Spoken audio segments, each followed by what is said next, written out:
Hello everyone, I'm Chester44, also known as Falai, and welcome to this Let's Play of Pillars of Eternity 2, Deadfire.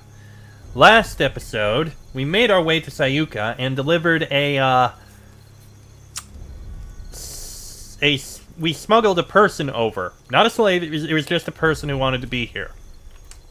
In Sayuka, it appears they're having a problem where everything here, the coral, the sharks, the animals, the plants, it's all a lot bigger than it should be.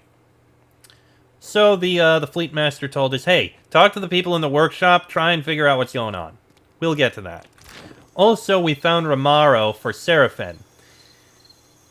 And we found out the whole situation there. I think we should talk to Seraphin now that we've gotten that handled. An eyebrow, the blue of the open sea, rises over an iris, the warm green of the shallow surf. Wow, that was poetic. You be boring a hole in me with them eyes, Cap.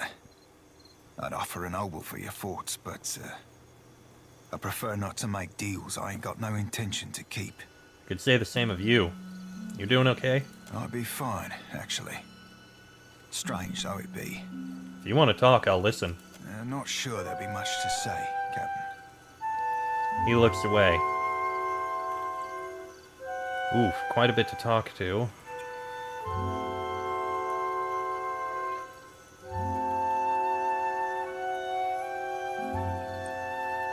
You found out you were inadvertently aiding the trade of slaves. That couldn't have felt good. Aye, Cap, didn't feel at all good. What brilliant you are. Sorry about that. Weren't fair to you.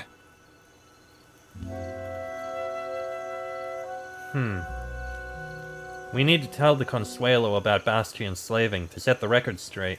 Aye, Cap. Much as I hate's an honest word, some truths ain't for burial at sea. And despite it all, Cap, I'll be right glad to be serving with you. He bows and turns away. Indeed. Alright, so we've got two things. I have Fair Favor. 10% hit to crit chance and 10% crit damage with daggers, rapiers, sabers, stilettos, and swords.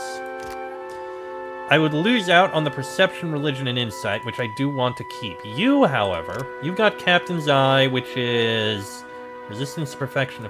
I think you'd actually be better with Fair Favor, because you do use a rapier. I think that's fine. Captain's Eye. Okay, she looks good in that. I have to admit. She does look good with that. The hair fits. So, we're keeping that. As for this, Fire in the Hole. It's a blunderbuss. It's inaccurate, it's veil piercing, it's superb. Basic attacks deal best of pierce or slash damage and a small AoE. Chain Shot, attacks bounce one time, lower damage, higher reload time. Oof. Or, extra deflection against ranged attacks for 2 seconds when attacking. Those are interesting. What are you wielding? You have the hand mortar. It's the same as the explosive shot, but we've got point blank and exceptional.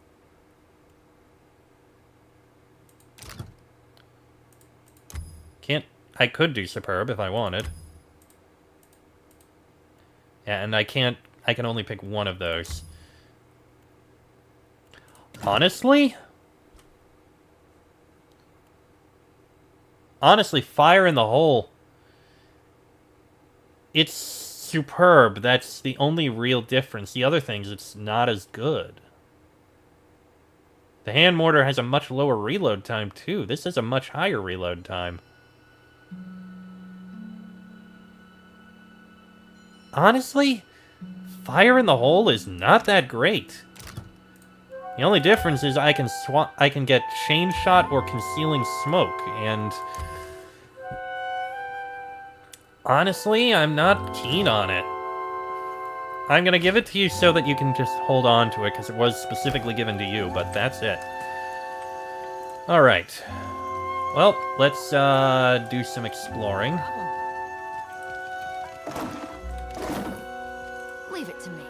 Subtle markings on the fish's hide suggest that lampreys of unusual size haunt the waters around Sayuka.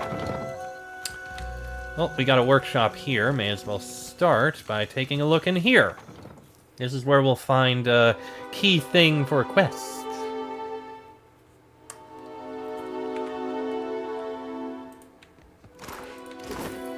Avera. Yeah, she's the one... Oh. When you first enter the workshop, you find the Valian scientist, Avera, and a large Amawa man in heated conversation. He gestures wildly. His mouth is set in a hard grimace that bares his pointed teeth. Avera regards him with her pointed hands planted firmly on her hips. When she spots you, her eyes widen. You! This area is strictly off-limits to non-company personnel.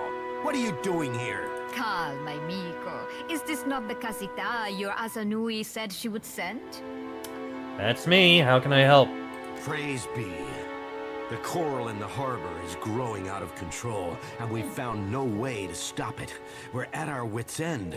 He mops a sheen of sweat from his broad brow with a handkerchief. I've surmised that a magical disturbance must be the source of the problem. Gee, you think?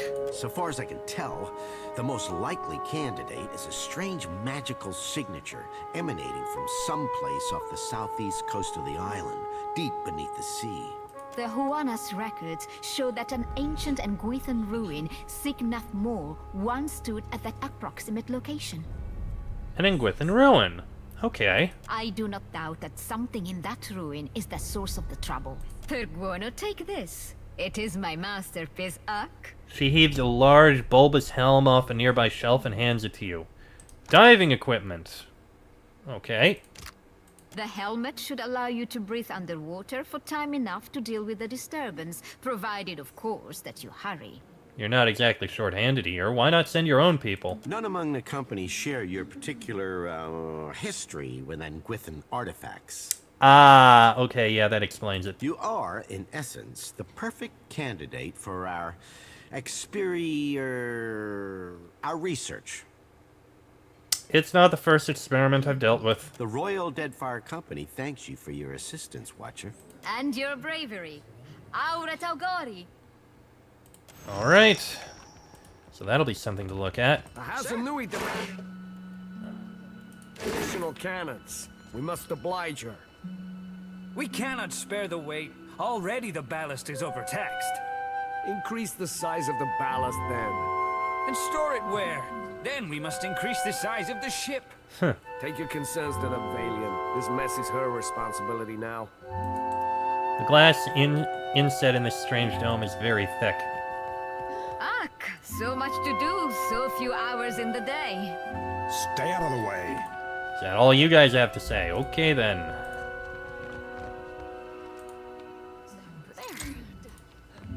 Unlocked, not stealing. Whatever hides beneath this tarp reeks of brass polish and machine oil. Not gonna steal out of there, whatever it is, but I will take out of here. Okay, not much in this workshop. Let's head out then. There's a market nearby. We might be able to find something interesting to buy. Oh! What is this? Attack! Hold them off while I tell the others. What are you talking about? There's no time. I have to warn the engineers. Uh-oh. Defend Sayuka. I'll be That's half not worried good. about our friends from the Reach, Maya.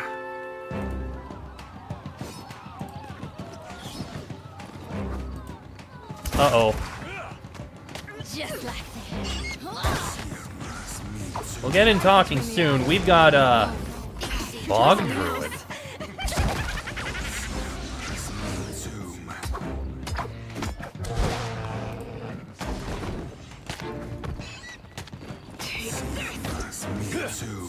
no can Do what you can.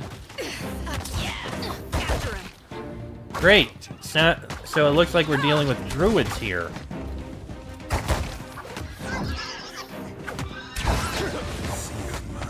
They must be connected to whatever the hell's going on.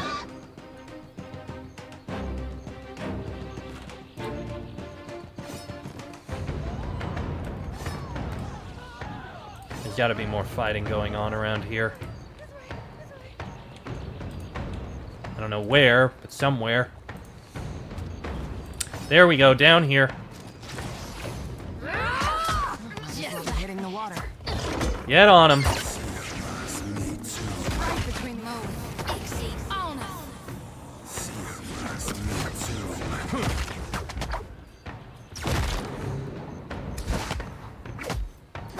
You've got some really good range, I'd have to say.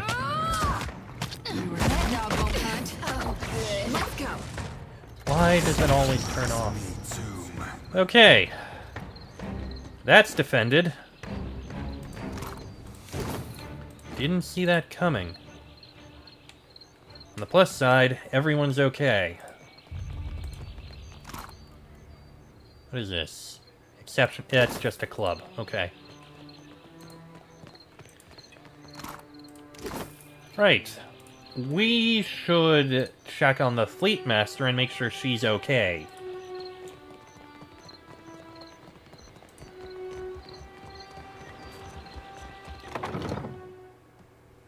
Because whatever happened, I don't think that was supposed to.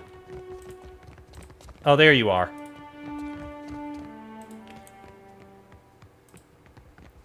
Why did you... Why are you... I'm told you were instrumental in our stand against the Druids. Well done. The Druids have harried us from the moment we made landfall. Well, your people fought admirably. For a bunch of pencil-twiddling engineers, you mean? Several days ago, I dispatched a small force to quell them, but I've heard nothing of them since. To be frank, I suspect they were killed. And I no longer have enough people to repel another attack. We Rowattians are tougher than most, but we're engineers all the same. We weren't trained to fight. Given your impressive showing in our hour of need, I'd hoped I might impose on you with a request for aid. Go on. Go to the bog where I sent my people. You'll find the Druids' leaders there, no doubt. Kill them. Should you do so, the Royal Deadfire Company would stand in your debt. And I would be immensely grateful. I feel like it would be more important to speak with the Druids and find out why they decided to attack. What are you guys doing here that's causing Druids to rise up and go, screw you? Whatever it is, I'm gonna need to listen to them. This game board is scuffed and scratched from frequent use.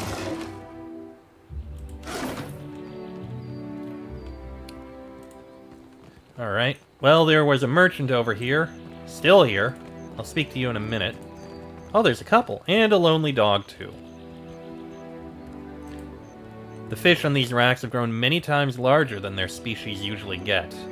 And Sheba. Bonus perception. Party's melee attacks more likely to crit. Okay.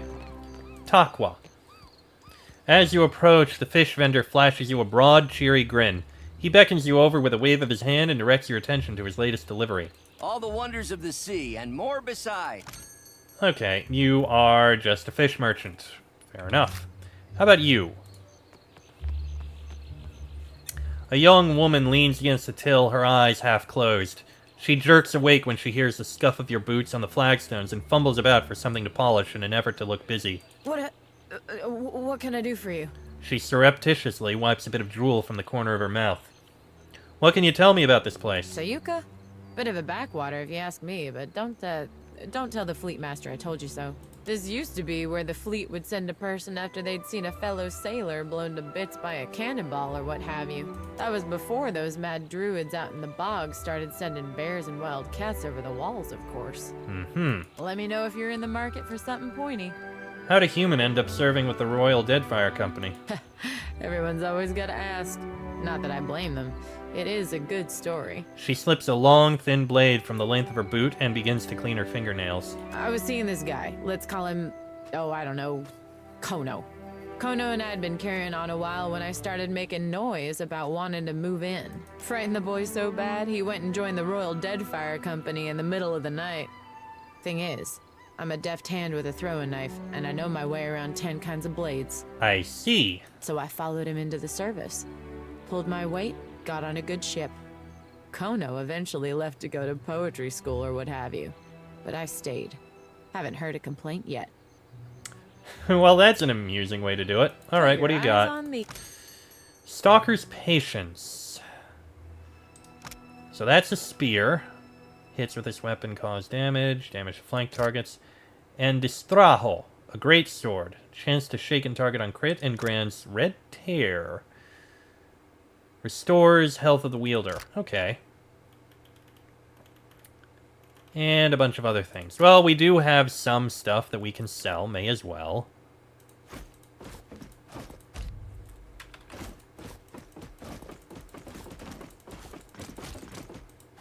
Sell all of that. Sell those. And sell all that. Alright. Another 23 grand.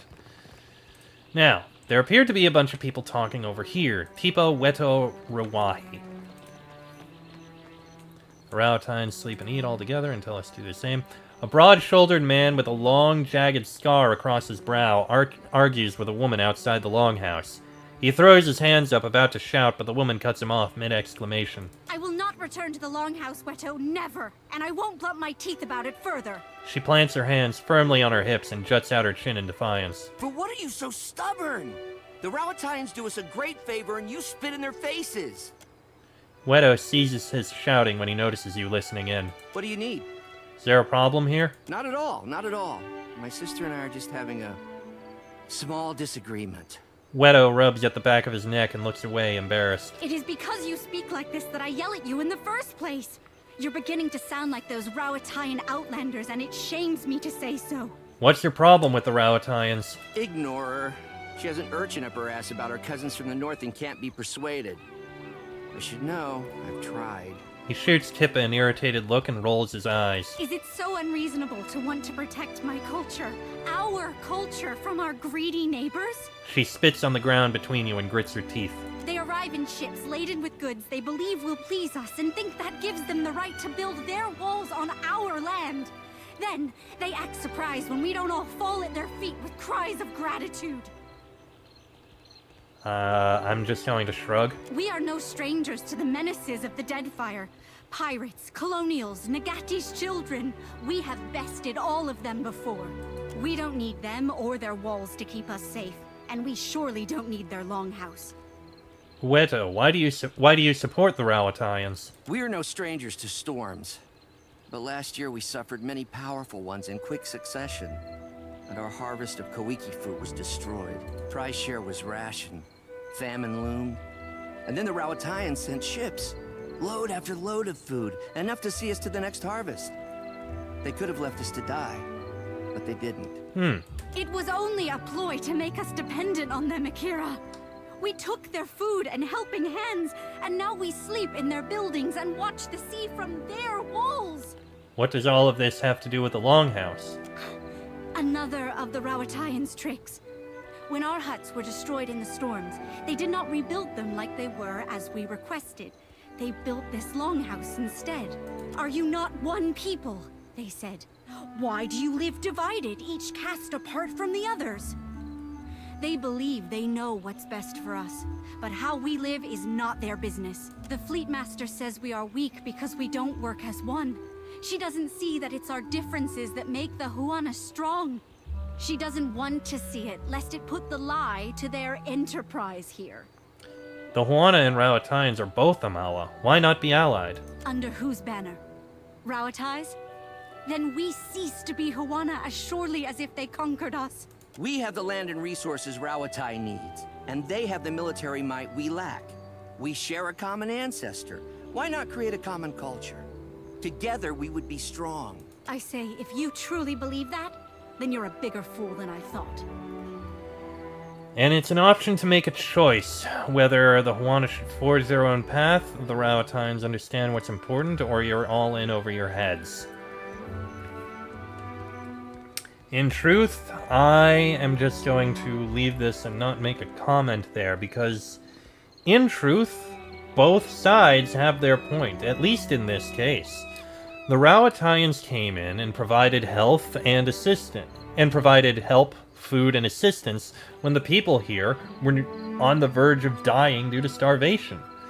On the other hand, yes, it was a way for them to get in, push their own culture in, and ensure that they had an easier time colonializing this place.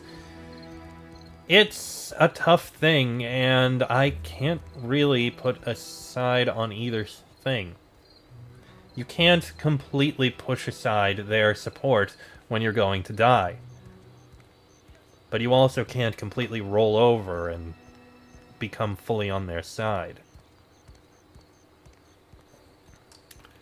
I'm afraid I'm going to be on my way. I hate to see Tippa in What do a you need? fight. Okay. Well, let's look in the longhouse.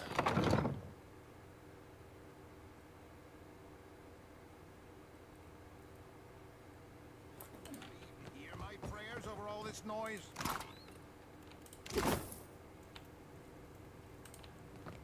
Let's see. Over. These crates are then overflowing undo, with personal then belongings twist. that couldn't fit in the Good. longhouse. Kira, it looks so easy when you do it.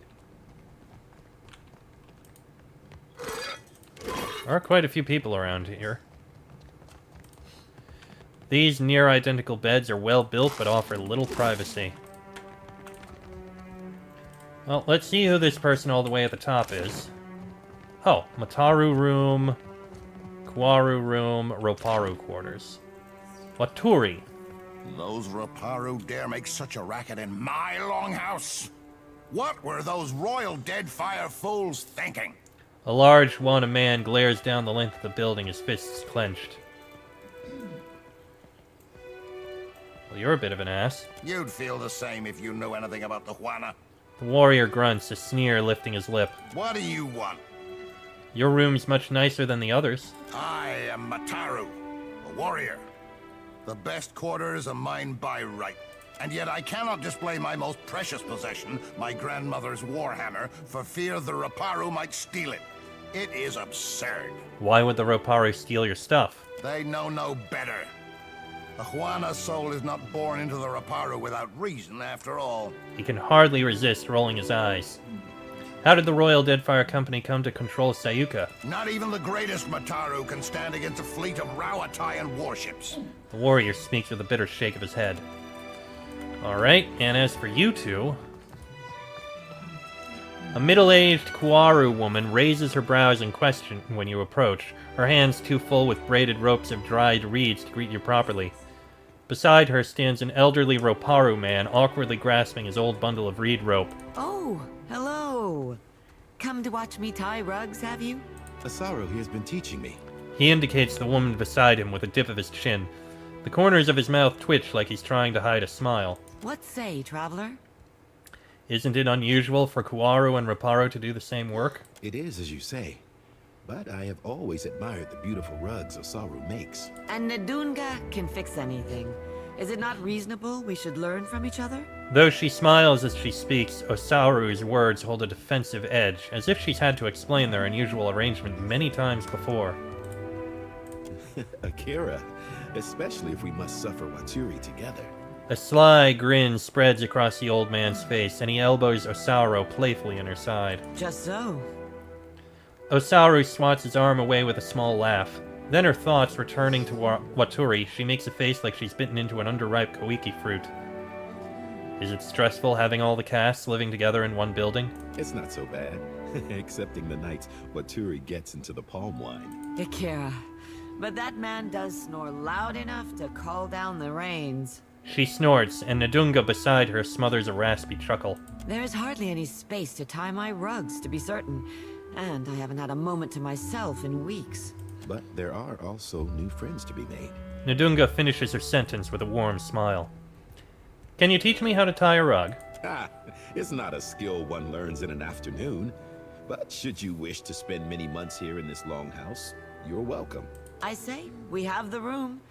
So long as you do not mind sleeping like so many scrolls stuffed in a shelf. Osaru shares in Nadunga's laugh. Carry the winds with you, traveler. Thank you very much.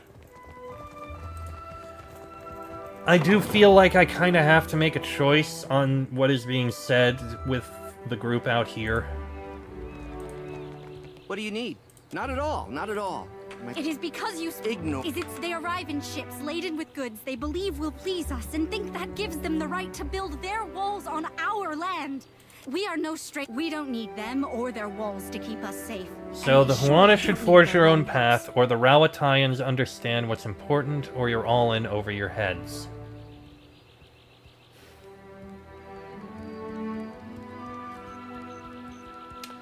It really is a tough way to throw this. I wish I could say the lines the way I say, that both of you have your points in the ways you are. Like I said, on the one hand, you guys were on the verge of starvation. You were going to die. And then the Rawatayans came in and provided food and rebuilt homes for you to live in.